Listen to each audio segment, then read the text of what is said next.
Hello प्यारे बच्चों, स्वागत है आपका अपने YouTube चैनल पर। जिस चैनल पे आप लोग अंग्रेजी व्याकरण की शुरुआत कर चुके हो, जैसा कि बोर्ड पे लिखा हुआ मिल रहा है।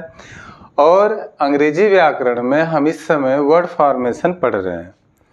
इससे पहले जितने वीडियो मैंने अपलोड कर रखे हैं उसमें लास्ट वीडियो जो था वहाँ हमने वर्ड फॉर्मेशन के 4 पार्टों में से 2 पार्टों का अध्ययन कर लिया था। पहला पार्ट जो था वो प्राइमरी वर्ड था, दूसरा पार्ट जो था वो कंपाउंड वर्ड था।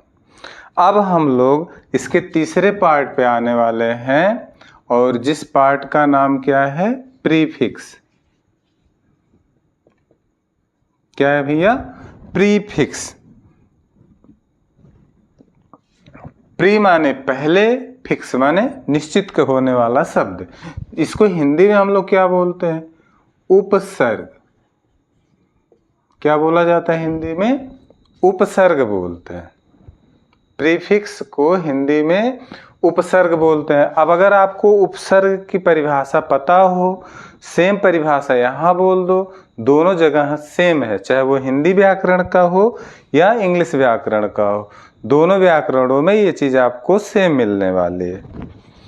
चलिए तो परिभाषा लिखते हैं।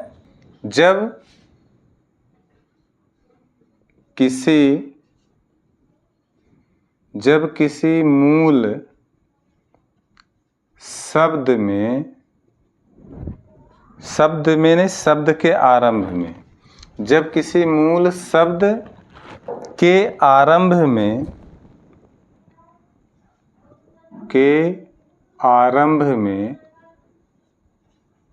जब किसी मूल शब्द के आरंभ में कोई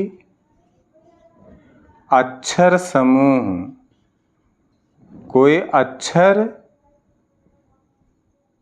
या अक्षर समूह बोल दो। जब किसी मूल शब्द के आरंभ में कोई अक्षर या अक्षर समूह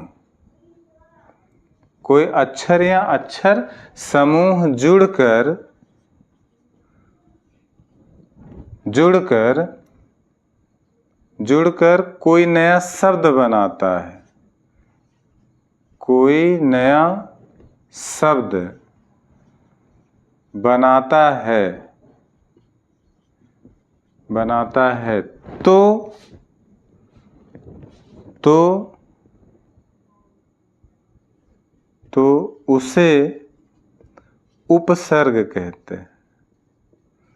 तो उसे उपसर्ग कहते हैं। क्या परिभाषा लिख दिया हमने? जब किसी मूल शब्द के आरंभ में कोई अक्षर या अक्षर समूह जुड़कर कोई नया शब्द बनाता है तो उसे उपसर्ग कहते हैं। हालांकि अक्षर केवल बहुत कम देखा जाता है, या कह दो ना के बराबर होते हैं। फिर हाल इन रेयर केस अक्षर मिल भी जाए, मतलब नथिंग के बराबर होता है। 99% आपको किससे मिलते हैं? अक्षर समूह से ही मिलते हैं। तो इसलिए आप वो अक्षर समूह को ज़्यादा ध्यान दोगे। बाकी इसको लिख लिया ऐसे कि बाय द वे अगर मिल जाए तो ये ना कहने को रहे सर आपने अक्षर समूह लिखवाया था।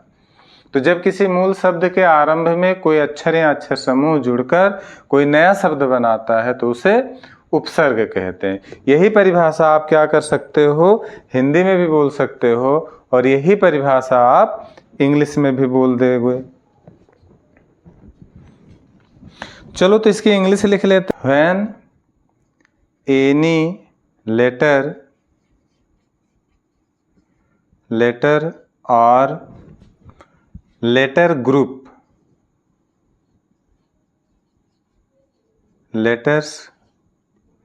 लेटर बोल दो, letter group. When any letter or letter group add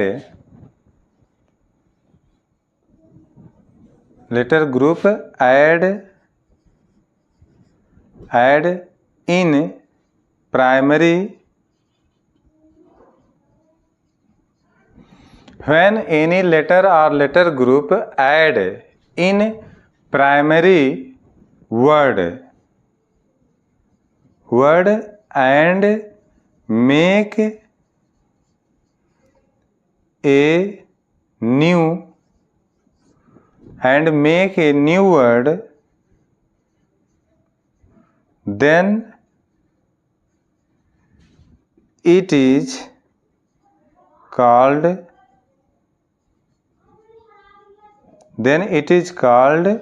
prefix.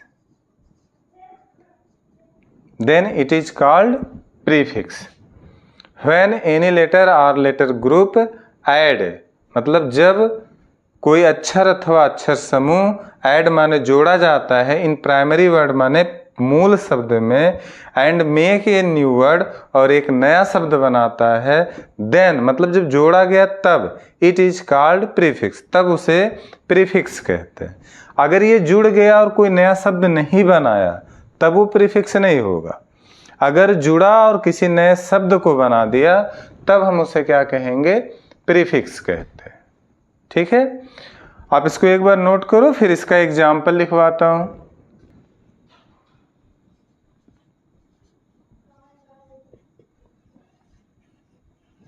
पहला शब्द मैंने लिख दिया पॉसिबल, पहला लिख दिया पॉसिबल, दूसरा लिख दिया फूल, दूसरा शब्द मैंने क्या लिख दिया? फूल लिख दिया, तीसरा शब्द जॉय लिख दिया। ठीक, अब चौथा शब्द मान लो मैंने एजुकेटेड लिख दिया,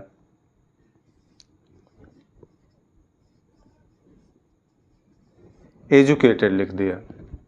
अब देख लो ये सब क्या है? पॉसिबल, फूल, जॉय, एजुकेटेड, ये सब क्या है? रूट वर्ड है, प्राइमरी वर्ड है।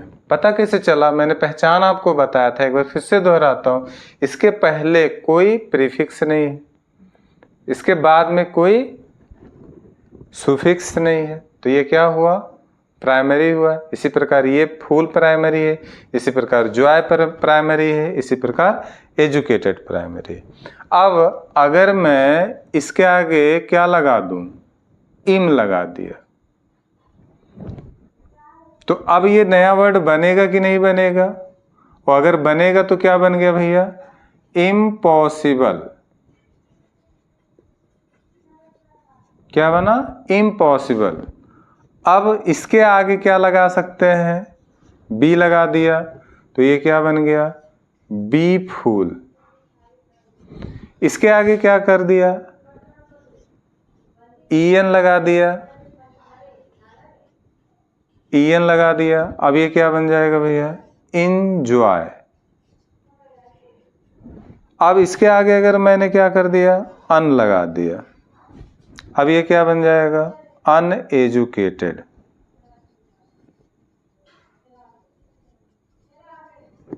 क्या बन गया? अनएजुकेटेड। अब आप इन एग्जाम्पल को ध्यान से देखो और बताओ कि प्रीफिक्स कौन है। अब आप देख लो परिभाषा से क्या आपने लिखा था? जब किसी मूल शब्द में, वो भी कहाँ में, कहाँ में? आरंभ में। जब किसी मूल शब्द के आरंभ में, तो देखो ये मूल शब्द है इसके आरंभ में, ये मूल शब्द है इसके आरंभ में, ये मूल शब्द है इसके आरंभ में, ये मूल शब्द है इसके आरंभ में। जब किसी मूल शब्द के आरंभ में कोई नया शब्द या कोई अक्षर अथवा अक्षर समूह जोड़ा जाता है तब उससे बना, अगर उससे नया शब्द बना तो इससे नया शब्द बन गया। इम्पॉसिबल मतलब असंभव होता है, बी फूल माने मूर्ख होना होता है, इंजॉय माने आनंद लेना होता है ना, अनएजुकेटेड माने अशिक्षित होता है। तो जब सार्थक शब्द कोई बन गया तब उस स्थिति में ये जो हमने पहले जोड़ रखा था इसको हम क्या बोलेंगे? प्रीफिक्स कहेंगे। तो इन उदाहरणों में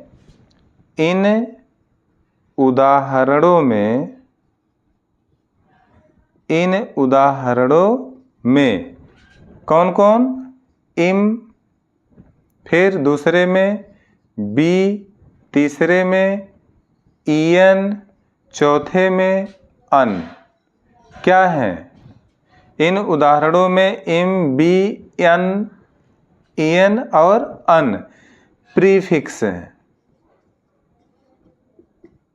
क्या है ये? प्रीफिक्स हैं। मुझे लगता है अब आपको प्रीफिक्स क्लियर हो गया होगा। अब प्रीफिक्स से हम वर्ड कैसे बनाते हैं इसके बारे में अध्ययन करेंगे।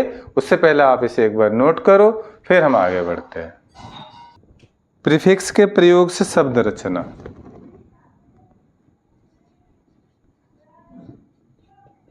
प्रीफिक्स के प्रयोग से शब्द रचना। प्रीफिक्स के प्रयोग से शब्द रचना, और इसमें जो पहला है, प्रीफिक्स के प्रयोग करके हम जितने शब्दों की रचना करते हैं उसमें से पहला है नाउन से वर्ब बनाना। नाउन से वर्ब बनाना। नाउन से वर्ब बनाना, ये रचना थी प्रीफिक्स के प्रयोग से शब्द रचना। और इस शब्द रचना में हम पहले क्या पढ़ेंगे? नाउन से वर्ब बनाना। अब नाउन से वर्ब प्रीफिक्स का उपयोग करके कैसे बनाते हैं उसे देखना है। तो लिखो, जब किसी नाउन के आरंभ में, जब किसी नाउन के आरंभ में क्या जोड़ देते हैं? I am. ठीक, फिर बी,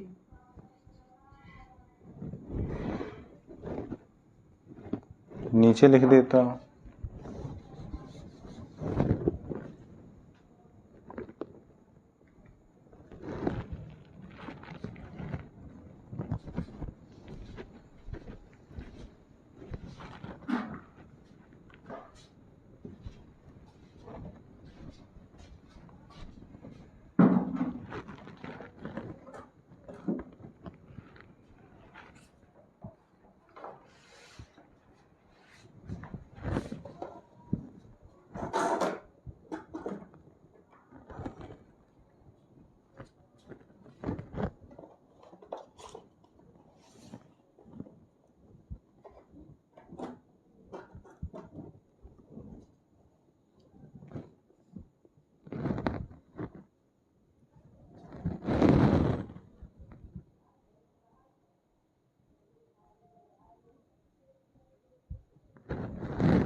चलो भैया देखते हैं फिर से।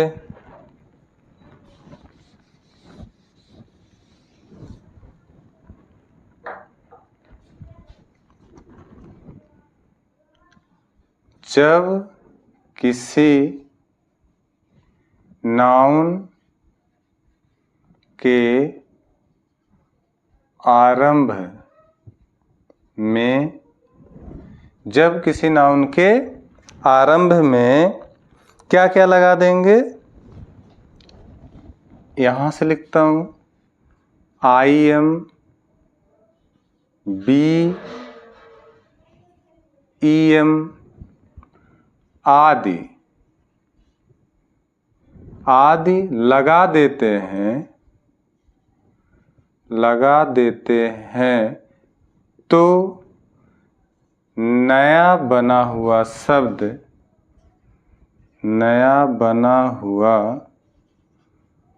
शब्द क्या कहलाता है? वर्ब होता है।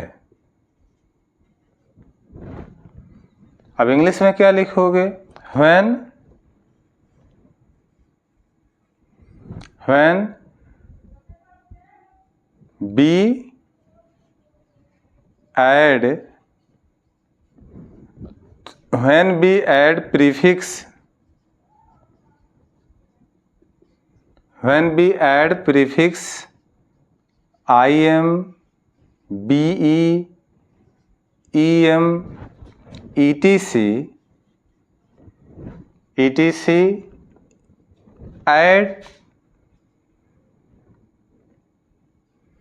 at noun, then new word,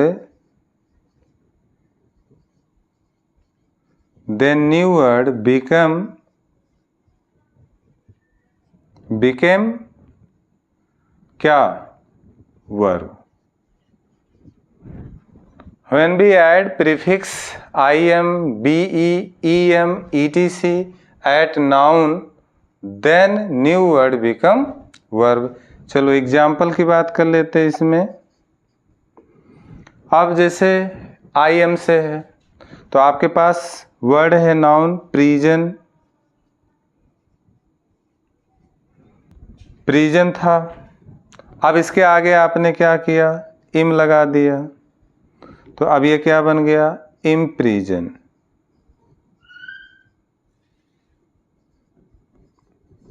अब बी से बनाना है तो अभी हमने बी फूल बनाया था। अब थोड़ा दूसरा की बात करें तो फ्रेंड लिख दो। फ्रेंड लिखा है तो ये मित्र नाउन है ना। अब इसके आगे अगर हम बी लगा देते हैं तो ये क्या बन जाएगा? Be friend.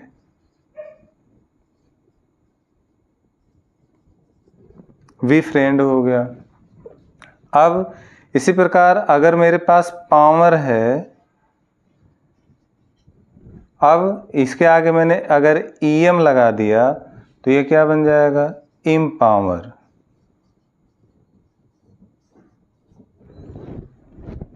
अब थोड़ा समझेंगे इसको। देखो पहली तो बात ये है कि पहले तो आपने क्या लिखा था? नाउन से वर्ब बना रहे हैं, और नाउन से वर्ब बनाने के लिए आपने लिखा कि जब किसी नाउन के आरंभ में I M, B, E M आदि लगा देते हैं, तो सबसे पहले तो ये हमको पता करना है ना कि ये नाउन है या नहीं है। तो उसके लिए आपको परिभाषा पता होना चाहिए कि noun is the naming word. हर शब्द जो नाम बताता है वो क्या होगा? नाउन होगा। तो यहाँ प्रीजन, आप देख के बोलो, प्रीजन जेल नाम का पता चलता है। फ्रेंड मित्र नाम का पता चलता है। पावर शक्ति क्या है? कोई फीलिंग्स है, इसका पता चल रहा है। अब इसका मतलब ये है कि ये तीन के तीनों क्या है? नाउन है। तो यहाँ देख लो, प्रीजन आगे इम लगा दिया, इम्प्रीजन। फ्रेंड आगे वी लगा दिया, बी फ्रेंड। पावर आगे ईएम लगा दिया, इम्पावर। ठीक। तो इस प्रकार हमने क्या किया? नाउन के आगे प्रीफिक्स लगाया और हमको जो नया वर्ड मिल गया ये क्या था? ये क्या था? वर्ब मिल गया। चलो पहला हमने क्या सीखा था? नाउन से वर्ब बनाना। अब हम दूसरा क्या सीखेंगे? एडजेक्टिव से वर्ब बनाना। क्या होगा? एडजेक्टिव से वर्ब बनाना। चलो अगली हेडिंग लगा दो आप, एडजेक्टिव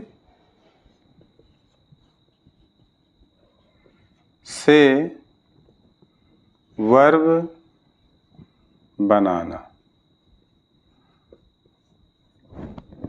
एडजेक्टिव से वर्ब बनाना।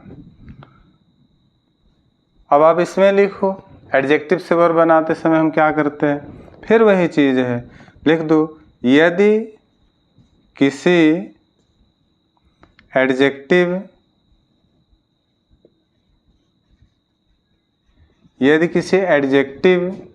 में उपसर्ग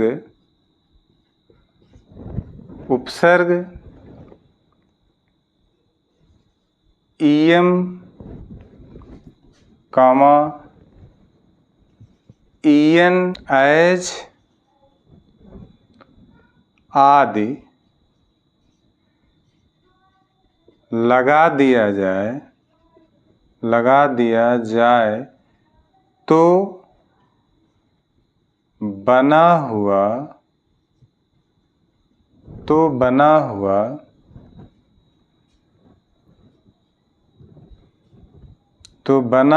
शब्द वर्ब होगा। बना हुआ शब्द वर्ब होगा। चलो अब इंग्लिश परिभाषा लिख लो। If if we add prefix, if we add prefix कौन कौन सा, em, en, as, etc, if we add prefix em, en, as, etc in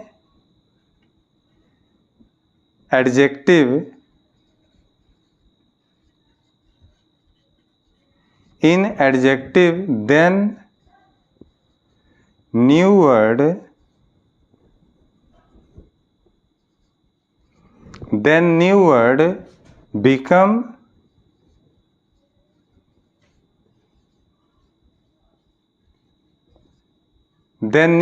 become verb।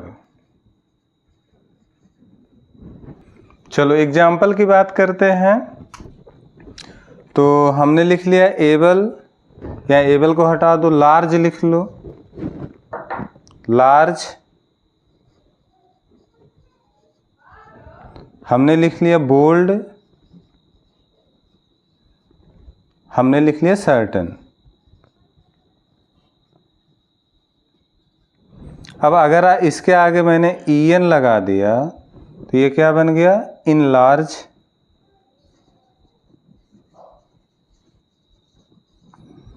इसके आगे अगर मैं em लगा दूं तो ये क्या बन जाएगा भैया, इन बोल्ड। इसके आगे मैं क्या करूं, एज लगा दूं तो ये हो जाएगा एज सर्टन। अब आज की वीडियो यहीं पे समाप्त करते हैं। प्रीफिक्स आपका समाप्त हो चुका है।